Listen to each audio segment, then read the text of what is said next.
Hello, we're going to do a back-to-back episode so we can try to get the story moving along here. This will be episode 36. We did 35 a few minutes ago. We're going to do 36 here. Then we'll put them both on YouTube and Facebook, and let y'all get caught up a little bit. Like I said, we were still in Chapter 9, Out of Mind. And previously mentioned, my wife was pregnant. Rhonda was pregnant with twins. Well, the due date was April 1st. April Fool's Day. Yeah, joke's on you, you're pregnant. Yeah, no kidding, right? I never knew I could do it. And God's like, hey, she didn't want any more. this? She didn't want any more kids. Then boom, we got pregnant, and her due date was April 1st. But she had them a month early. March 1st, 1998. Isaac Anthony Gibbs and me, Jacob Arthur Gibbs, were born.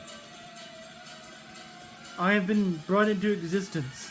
I shall now suffer. I was the only guy of all the kids she had.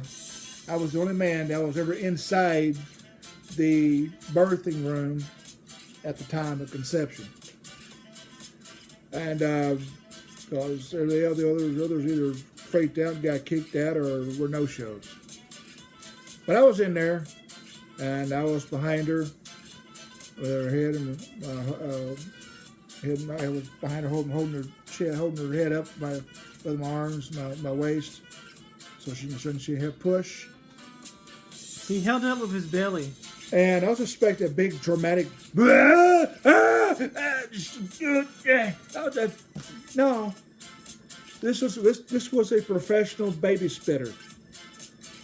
Dang! I was like, what the hell? Really?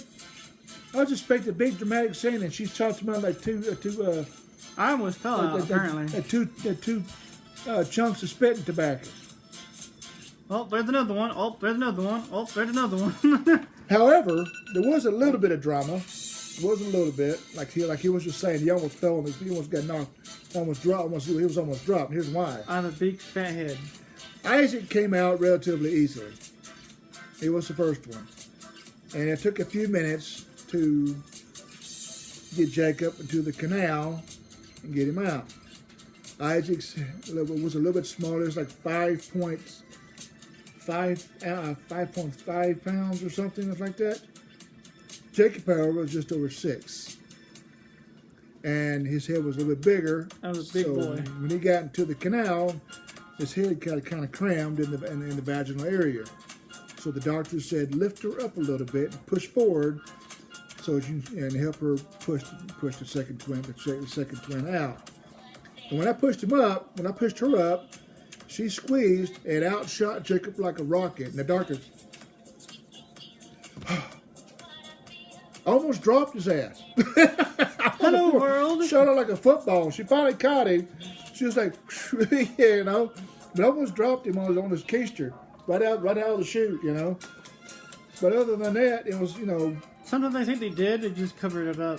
But they were both healthy. Had all the limbs, both fingers and toes. They were perfectly formed in the manner they were supposed to be. Just a little bit, almost about the size they're supposed to be. The only main issues we had was the first month of their existence. Isaac got a mystery fever, and we spent 5 days in the hospital, and the doctor we could never figure out why he was getting he had a mystery fever. Never diagnosed it. And he's 25, 26 today, and every so often he'll get a fever out of nowhere. He'll get sick for 24 hours. He'll throw up. He'll feel bad. And then after that, he feels fine. Like nothing happened. It's just on occasion, every so often, maybe 2 or 3 times a year, he'll get a 24-hour illness and then be done with it. It's like, I told him, now you've got insurance and he's going to check that out, but I don't think he ever did, and even if they did, I don't think the doctor could ever You probably don't know what it is. They don't know what causes it. It was just a mystery fever. Jacob, on the other hand, Nosebleeds. he gets nosebleeds every now and then, but I was throwing him up and down one day, playing with him. He was, yay, yay. He was enjoying it. It was about 2 months into existence. And he went, hey. And I was like, oh, that don't sound right. Oh, yeah, my collapsed lung. Yeah. Apparently, he had got the pneumonia. And he had a collapsed lung. So we had to go to the hospital, spend 10 days in the hospital. And it's there I bought him a little music box angel and a little pirate clown to kind of watch over him. So I set them both beside the head of the bassinet that he was laying That's in. why I like pirates, huh? Yeah, because I bought you that little. It's in the hope chest. It's in our hope chest. That's why I'm obsessed with pirates. Of course, it don't work no more. Well, yeah, it's dead. Well, if you put batteries in it, it'd probably still work, but the hat's torn up and it's kind of ragged. It's old. I tore It's that 25 years old, okay? I used that thing and abused it, and I loved it. Yeah, it's in the hope chest, though. That's where it sits. I got a little hope chest in the garage. About 10 days, and it was come upon Easter. I sure that thing's some rough. And I didn't want to spend their first Easter in the hospital. But fortunately, that Saturday, the doctor told us we was going to be released that Sunday morning, Easter Sunday. So that was sort of a blessing in disguise. We got out of the hospital at 10 o'clock Easter Sunday morning. So I was actually able to spend Easter at home. We went and got some stuff for them and celebrated Easter together. But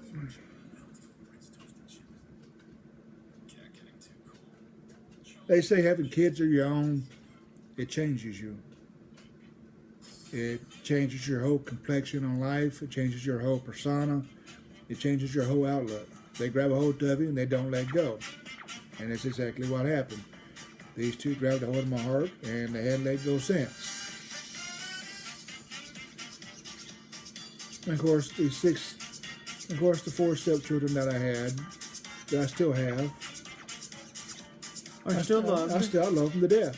I do. I love them to death. And even though Heather got jealous of my affections toward the twins, the boys didn't really bother them, though they didn't show it bothered them. But I still went out of my way to let them know they're still part of my life as well. And Heather loves you to death. Yeah. We had our ups and downs. We didn't always have a good relationship, but and this was one of them. Began to drift apart a little bit, but some family members, they drift apart sometimes, and then they get back together. That's exactly what's going on here with Heather. But after we got through the hospital stints, the occasional allergy, the occasional cold, runny nose, the occasional, what do I call it? Common viruses, ear infections, of course. Ear infection came about because of teething. Other than that, that was the worst. That was the extent of their hospital stays until a few years later when Pee Wee here got an abscess in his ear, and we had to go to the hospital to have his ear operated on, which the operation took 15 minutes, But I didn't like the idea of my son going under the needle, and I was kind of emotional about it. I hate needles. Yeah. But as I mentioned earlier, my poetry is not meant to offend or upset anybody or get mad or get even with anybody. Like I said, it's the direct result of how you made me feel. That's why this whole story time with Pops is based off my story through poetry, because my poetry reflects how I'm feeling and what I'm going through at the time I wrote the poem.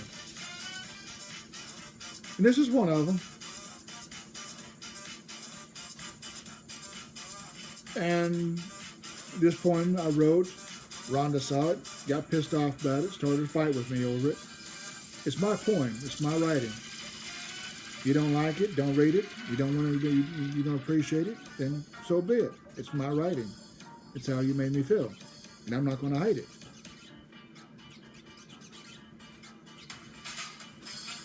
But you know, the kids were getting older, and they were starting to take their own directions.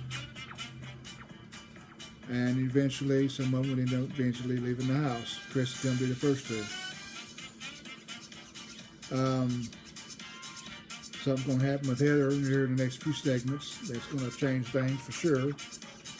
And then Joy has a secret he's going to unveil that's going to be also changing.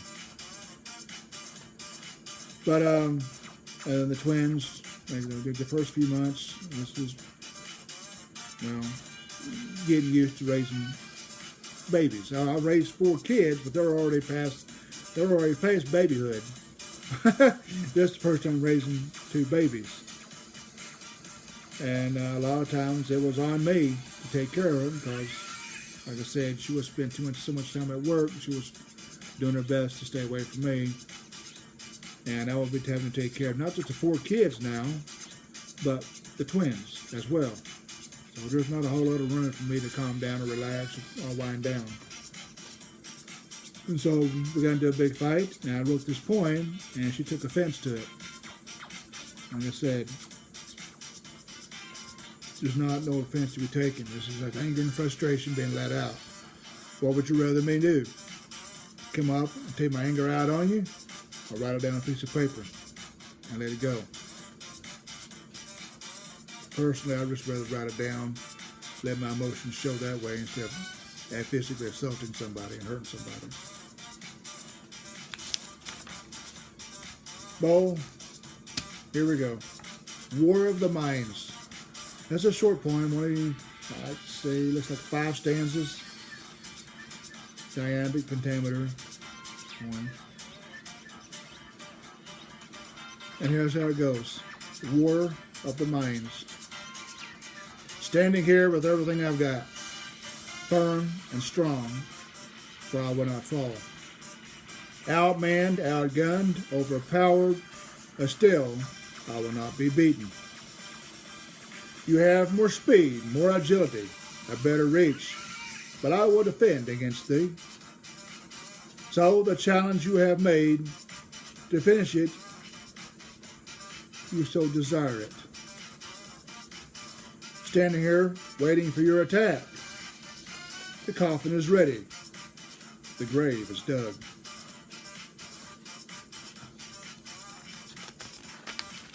Short, Sweet, simple. and blunt. I always say blunt, but that's exactly how that is. It's blunt and to the point. You want to go that direction? We'll go that direction. And that's how our resentment towards each other began to get.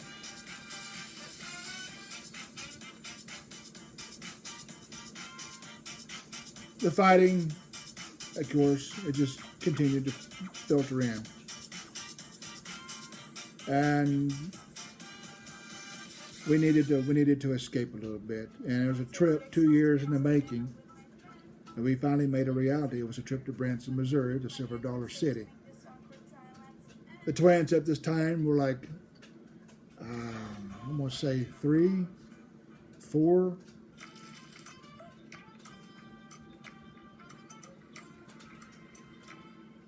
And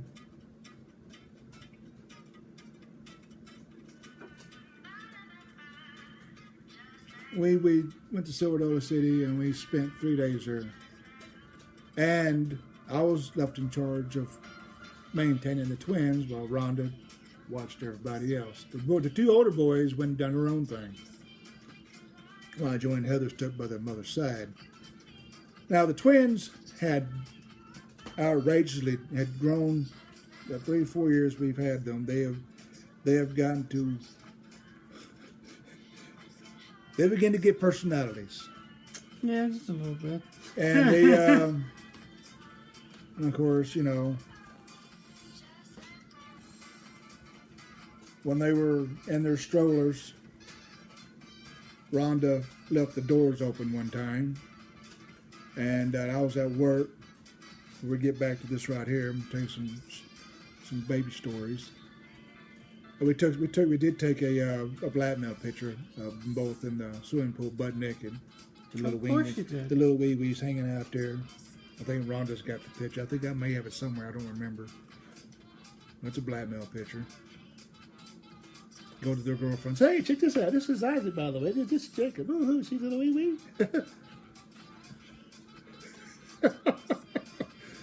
Well, I also I had like I said, the stroller deal. She had left the doors open and turned the AC off. Was kind of enjoying some fresh air. And one of them took a nosedive off the front, the garage steps. Tunk, tunk, clank, clank, bang, bang. Well, she was screaming and hollering, trying to calm him down. The other one decided to take a nosedive off the back porch. Bang, bang, bang. And she's got 2 babies crying now because she didn't have them barricaded the way they should have. Because they went right straight through and right straight down. She didn't have a gate up or anything. Don't know why. Found out when I got home, they both took nosedives because they had little bruises on them. I'm like, we were really? fine. They were fine. Then I was watching football with my dad one day. And, of course, watching Arkansas play Alabama. And, of course, Arkansas got robbed of the game again. And I was robbed of the game. And I was really irritated. But Jacob was on the footstool, and he took a header off the footstool behind it, between the corner of the footstool and the corner of the house, of the room. Head first, bam! And I got up screaming, ah, shit! What the? I panicked. My dad looked, and he was just kind of sitting there, and he didn't know what to do, you know. So I picked up Jacob, and he goes, hey! You know, of course, we also got them christened at church. I was trying to hold Isaac, and Rhonda was holding Jacob. Isaac wasn't settled down for me, so we switched. I got Jacob, she held Isaac, and he settled down for some crazy reason. So we got him baptized, we got him christened. Feeding was an issue. Isaac wanted his food now. Jacob wanted his food when it was given to him. So I'd feed Isaac. As I go to feed Jacob, feed, feed, feed, eat. And I said, wait a minute. And I go to feed Jacob, feed Isaac. And I go to feed Jacob again, eat. And that's how you say it. That's how he did it. I think that was his first word. I'm not sure. I think eat was his first freaking word. So I tried to feed Isaac and I tried to feed Jacob. And Isaac wouldn't let me feed Jacob. Well, I was trying to take pictures one time. And the one time I was trying to take pictures, Isaac shoved Jacob off the platform. Rhonda caught him by the ankle just before his head hit the ground. So it was a good photo shoot. But we had to make sure Isaac wouldn't push Jacob off the counter. So we had to stand. We're brothers. We had to stand as close as we could for security's sake, just to have the picture, just had a frame the picture to be taken, just in case Isaac decided to shove his brother off the platform again. That's not the only time Isaac was brutal to his brother. He tapped me with a fork once. We'll get to that point later. We'll get to that later. Twice, actually. Yeah, dart. But of course, it's brotherly love. What the heck? What do you expect, right? I had movies set up to the beside the TV, VHS tapes. We had VHS tapes back then. And I would come home, and they're all over the floor. Because somebody didn't bother picking them up after somebody else. She took a photo of it to show me that it was them doing it, not her. What was it? My VHS tapes. Oh yeah, we made forts and shit. They made forts out of my VHS tapes. They'd drag them out on the floor. And as they get to the point where they were able to crawl around, they would make forts out of my VHS tapes. And of course, Rhonda And Turan, what we would do was get a blanket, and then like put them in like little stacks, then put the blanket over big little hills, and put forts on the top of the hills, Lincoln logs, and have little battles. You heard him. You heard him. And I was kind of irritated with Rhonda because she wouldn't let him do it. Use my VHS tapes to make forts and shit out of. We weren't breaking them. That's not the point. You watch the movies with them. You don't build forts with them. Anyway. I built Stonehenge one time. Yeah, I can imagine. As they got older, of course, they started to be able to walk and stumble and trip. They got better at it. We came home one time, and Jacob was out in the backyard with his ball. We didn't know this. We freaked out. We were trying to find him, and he was nowhere to be seen. Where's Jacob? Where's Jacob? Where's Jacob? And I just left the house. The kids were all asleep. We still had Joey and Heather there, and the twins were asleep. When we left, I went to pick Rhonda up. Came back. We checked on all the kids, and Jacob was missing. He had got up, walked out the back door to get his favorite ball. He left his ball out in the backyard. That's what he wanted. He wanted his ball. So we put him back to bed.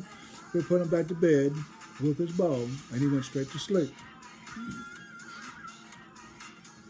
We were, didn't we wreck a car once? Yeah. They also, when they were about 2 years old, we were getting them in the van. We had them in the car seats. Rhonda put them in the car seat. I was trying to say goodbye to Grandpa and Grandma, and then Rhonda came over there back to me. Now she got them in the car seats. And then we closed the doors a little bit. So, of course, the van wasn't, I think it was started. I don't remember. But,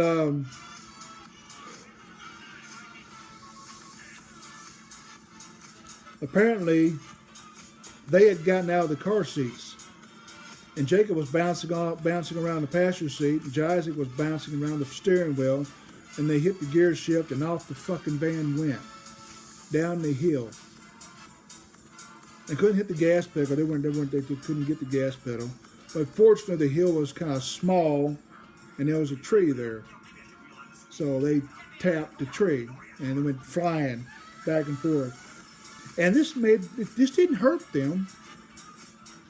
When we finally got caught back up with them, they were laughing their ass off. Oh yeah, we had. They went for a freaking joyride and were laughing their ass off over the joyride. I'm like, what the hell are y'all doing? Get in the car seats. So we put them back in the car seats and strapped it. They had unstrapped their car seats and got up and pushed and hit the gear shift and went down for a little joyride in the car, laughing their butts off. Then the high chairs, I would get pots and pans. The first time I figured this out, I dropped one. I dropped a pot on the floor. They're clang, clang, clang, clang, clang. Ha ha ha ha ha ha ha. New game. Pots, pans, go on the floor. Ha ha ha ha. For 30 minutes, 45 minutes, sometimes an hour. Just throwing pots and pans on the floor and them laughing their ass off. It was pure entertainment, pure joy. And of course, the Silver Dollar City trip came up. There was about 3, 4. And they had little kid leashes. Like I said, they had one was wanting to go. One was just wanted to take his time. So I'm walking like this. Slow down, Isaac. Come on, Jacob. Slow down, Isaac. Come on, Jacob. I was having to pull back and pull forward at the same time because one was wanting to take off. That's what we had. That's what we got the kid leashes. You put your kids in leashes? Yeah. I've been chasing Isaac down the whole time, then running back and getting Jacob. So we just put leashes on him. They were kid leashes. They were made for kids, made for twins. But I think they look like monkeys or something. I don't know, but made exactly for that reason. We got them at I think we got them at Walmart or something. We got them for that specific reason because we knew I was the only one strong enough to do that because Rhonda she wasn't be able to do it, and of course she had her hands full with keeping up with Joy and Heather. Of course Isaac and of course Chris and Tim were off riding all the rides and stuff and enjoying. We went to a lot of different shows and rode all the kiddie rides and stuff. I remember there's one ride that's been shut down recently, but it was a bunch of right angles, and I loved the hell out of it for some reason. Mm-hmm. You know, it was extremely painful for everyone else. Yeah, that was at Magic Springs. Yeah, we it wouldn't go like that. It would go wham, yeah, whack, turned whack, whack, and I loved it for some reason. It was a car ride. You love pain, crazy person. Well, we'd go to Wild River Country when it was open. It was a swim park. Went to Pinnacle Mountain a few times. We eventually started getting season passes to Magic Springs, which is what the ride he's talking about is from. It was a car ride that slung you around. They eventually had to take it down because people started getting hurt on it. The twins are 2 years old at this point, and they're, like I said, the silver dollar still they were 3, 4 years old. And we were getting towards the turn of the century in the 2000, 2001. And supposedly the turn of the century was to crash the world's computers, but it didn't. And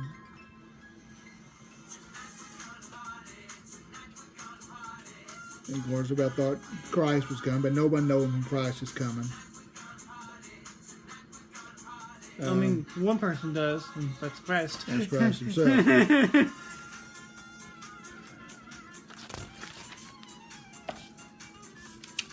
By the honor of raising 4 kids not of my own blood, raising twins that are from my seed, posed a new and delightful challenge. And it was a challenge. And it became an even more challenge later on. My grandmother, though, was getting worse. But she wanted to watch them. She didn't want anybody else to watch the boys. Those were her boys, and by God, she was going to watch them. No matter how she felt, no matter how weak she was going to watch the twins and protest, and her son's protest. She told him to butt out. I'm watching the boys. And that's exactly what she did.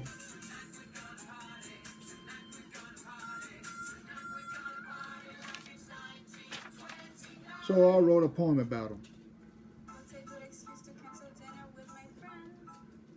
I recently turned 30 and 37 years into our relationship, and we're still fighting the odds. We're still hanging in there. But I wrote this next poem in honor of the twins that were born. It's called Safe House. And we'll read this one, and we'll end this episode on that. And we'll catch it, and we'll carry on the next time we meet. But here's Safe House, and then we'll say goodbye. Standing on top of the mountain, gazing out into the open space, I see my boys playing in the field. I want to touch them, to hold them. They're so far away I can't reach them. I close my eyes, I visualize them. I focus on their warming smiles. I envision myself in their presence, concentrating to the utmost to be with them. I step forward. Nothing will stop me from getting to them. A tear rolls down my face. I get closer to them. Pulling them up in my arms, I hug them. Opening my eyes at the base of the mountain. I welcomed joyfully by them. They proclaim their love openly for me. I watch them play, sneaking glances at me, and now I begin to realize they are my world. Their love is what brings me peace. Their hearts is what brings me joy. They are the lock and key to my safe house. And that is my ode to the twins.